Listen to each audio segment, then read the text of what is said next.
اور پنجاب میں بدترین سیلاب، ہر طرف تباہی کے مناظر، اموات کی تعداد 41 ہو گئے، لوگوں کے سروں سے سائبان چھن گئے ہیں، فصلیں بہہ گئی ہیں، مویشی ہلاک ہو گئے ہیں۔ محکمہ مواصلات کے مطابق صوبے بھر میں 510 چوراہیں اور 64 پل متاثر ہو گئے ہیں۔ پی ڈی ایم اے نے 5 ستمبر تک راوی، ستلج اور چناب میں انتہائی اونچے درجے کے سیلاب کا خدشہ ظاہر کر دیا ہے۔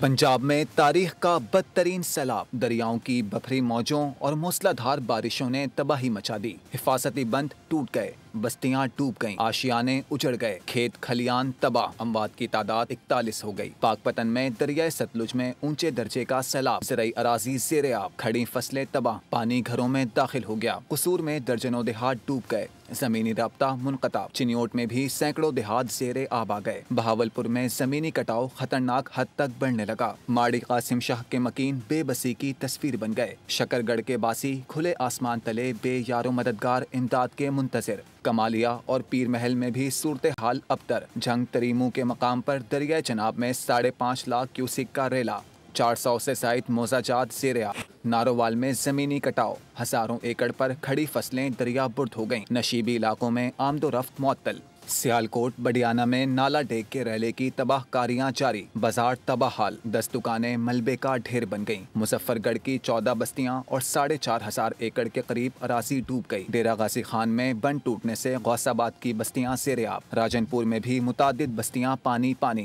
متاثرین انتظامیہ کی بے حسی پر شکوہ کناں۔ چیچا وطنی اور دیگر اضلاع کا زمینی رابطہ منقطع، سڑکیں بہہ گئیں، مسافر پھنس گئے۔ گجرات، ٹوبا ٹیک سنگھ اور اوکاڑا سمیت مختلف علاقوں میں پاک فوج اور ریسکیو ٹیموں کا مشترکہ آپریشن جاری۔ متاثرین کی محفوظ مقامات پر منتقلی، فیلڈ اور میڈیکل کیمپ قائم، فری ویٹرنری کیمپ بھی لگا دیے گئے۔ عوام نے اقدام کو بے حد سراہا۔ سبسکرائب کریں اور بیل دبائیں تاکہ کوئی خبر رہ نہ جائے۔